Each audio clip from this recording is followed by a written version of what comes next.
Assalamualaikum warahmatullahi wabarakatuh dan salam sejahtera bagi kita semua.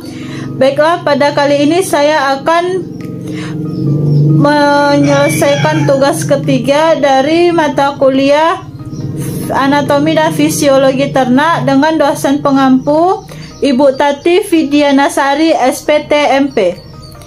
Pada kali ini saya akan membuat video praktikum sistem pencernaan pada hewan ruminansia. Sebelum kita masuk pada praktikumnya, kita harus tahu dulu apa itu hewan ruminansia. Hewan ruminansia adalah sekumpulan hewan pemakan tumbuhan yang mencerna makanannya dengan dua langkah. Yang pertama yaitu dengan menelan makanan mentah, kemudian dikeluarkan kembali makanan yang sudah setengah dicerna di dalam perutnya, dan kemudian dikunyah kembali. Hewan ruminansia itu contohnya seperti sapi, kerbau, kuda, domba, kambing, rusa, dan kijang. Baiklah, pada praktikum sistem pencernaan ruminansia, saya memakai sampel sapi.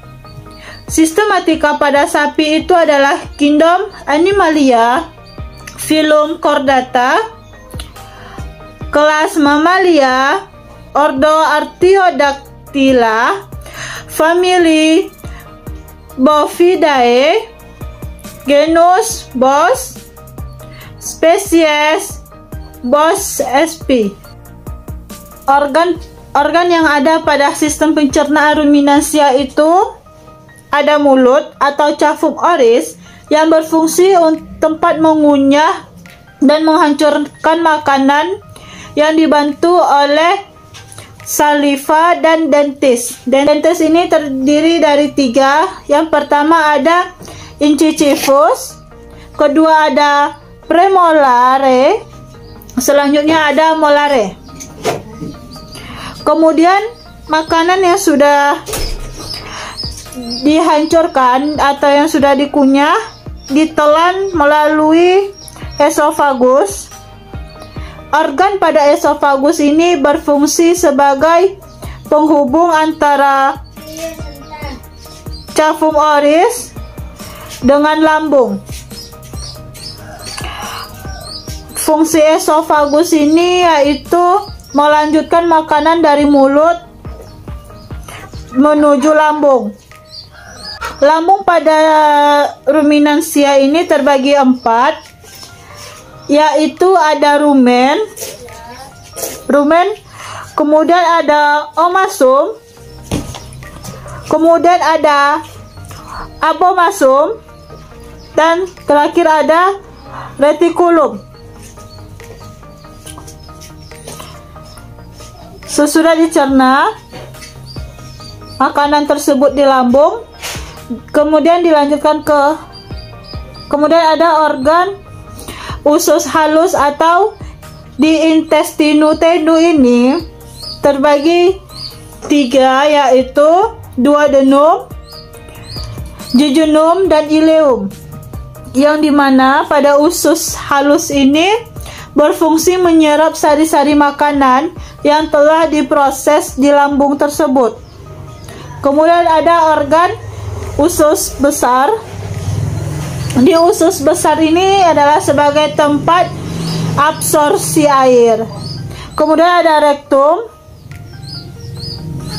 Rektum ini adalah tempat terakhir dari usus besar yang berfungsi sebagai tempat sementara feses. Kemudian ada organ anus. Anus berfungsi sebagai tempat keluarnya sisa ampas makanan yang sudah diproses dalam usus besar, lambung, dan usus halus. Baiklah, saya akan menjelaskan perjalanan pakan pada sistem tractus digestivus ruminansia, dimulai dari mulut. Di mulut ini pakan dikunyah dengan campuran air liur dan ditelan. Air liur disekresikan dalam jumlah yang banyak oleh ruminansia, dan air liur mengandung natrium bikarbonat untuk menjaga keasaman pH rumen. Kemudian, pakan ditelan melalui esofagus masuk menuju ke rumen. Pakan yang sudah berada di dalam rumen dibentuk gumpalan-gumpalan yang kasar yang disebut dengan bolus. Bolus akan dimuntahkan kembali ke mulut. Proses ini disebut oleh regurgitasi. Untuk dimamah kembali kedua kalinya, dikunyah kembali itu adalah proses dari remastikasi. Kemudian bolus ditelan kembali. Kemudian proses ini disebut proses redeglutasi. Selanjutnya bolus tersebut dicerna oleh enzim-enzim mikroba rumen dan namanya itu berubah menjadi digesta. Setelah itu pakan akan diteruskan menuju retikulum. Di retikulum ini makan difermentasikan dengan bantuan bakteri anaerob dan protozoa sehingga terjadi absorpsi dan penyaringan benda-benda asing yang masuk ke dalam retikulum bersama pakan tersebut sehingga tidak akan masuk ke omasum. Setelah itu, makanan dilanjutkan ke omasum. Omasum ini juga disebut sebagai perut buku karena susunannya dari lipatan-lipatan sebanyak 100 lembar. Pada omasum juga menghasilkan amonia dan mungkin asam lemak terbang.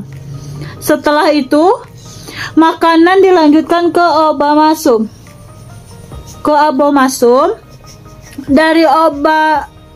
Dari abomasum ini, makanan dicerna dengan bantuan enzim yang dihasilkan oleh abomasum.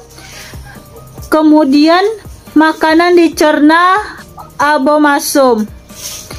Makanan akan dilanjutkan ke usus halus, yang dimana pada usus halus terjadi proses penyerapan sari-sari makanan, dan pada akhirnya makanan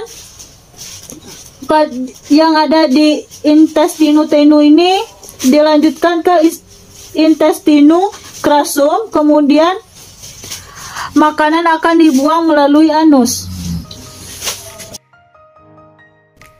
Baiklah, pada kali ini saya akan menjelaskan 10 jenis bakteri yang ada pada saluran pencernaan ruminansia.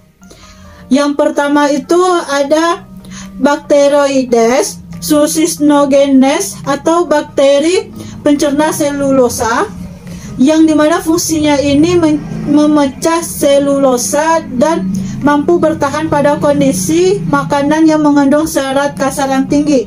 Yang kedua ada Lactobacillus ruminus, fungsinya itu sebagai bakteri pencerna gula. Yang ketiga ada Eurobacterium ruminantium, fungsinya itu sebagai memfermentasikan gula sederhana. Yang keempat ada Bacteroides amylopilus, fungsinya itu sebagai mencerna pati bakteri ini saat memfermentasikan amilum. Selanjutnya ada Anaerofibrio lifolytica, fungsinya sebagai bakteri rumen yang menghidrolisis lemak menjadi gliserol dan asam lemak. Yang keenam ada Ruminococcus sp. Di Ruminococcus sp ini berfungsi sebagai bakteri pencerna hemiselulosa atau karbohidrat yang terdapat dalam air tetapi larut di dalam asam dan alkali. Yang ketujuh ada Celonomonas ruminatium, fungsinya itu memecah protein, asam amino, dan peptida lainnya menjadi amonia. Kedelapan ada Ruminococcus albus. Fungsinya memecah selulosa dan bertahan saat pakan mengandung serat kasar yang tinggi. Yang kesembilan ada Phylloxera alkalescens. Fungsinya sebagai bakteri pemanfaat asam.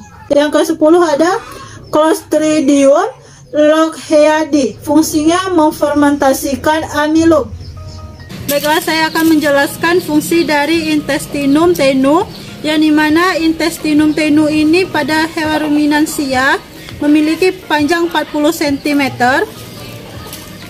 Fungsinya itu adalah menyerap sari-sari makanan yang telah diproses di lambung, yang kemudian diedarkan ke seluruh tubuh dan diubah menjadi energi pada hewan ruminansia.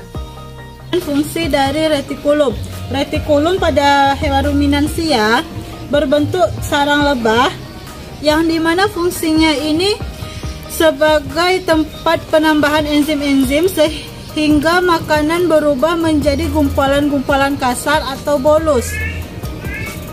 Dan kemudian saya akan menjelaskan bagian omasum. Omasum di sini ada berbentuk seperti buku dengan lipatan-lipatan 100 lembar.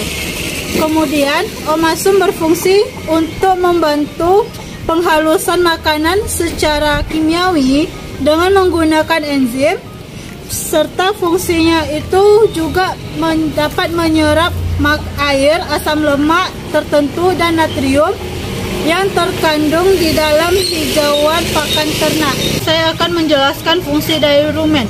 Rumen sendiri adalah perut besar pada sapi yang berbentuk handuk, yang fungsi rumen ini adalah untuk menyimpan makanan sementara yang telah ditelan.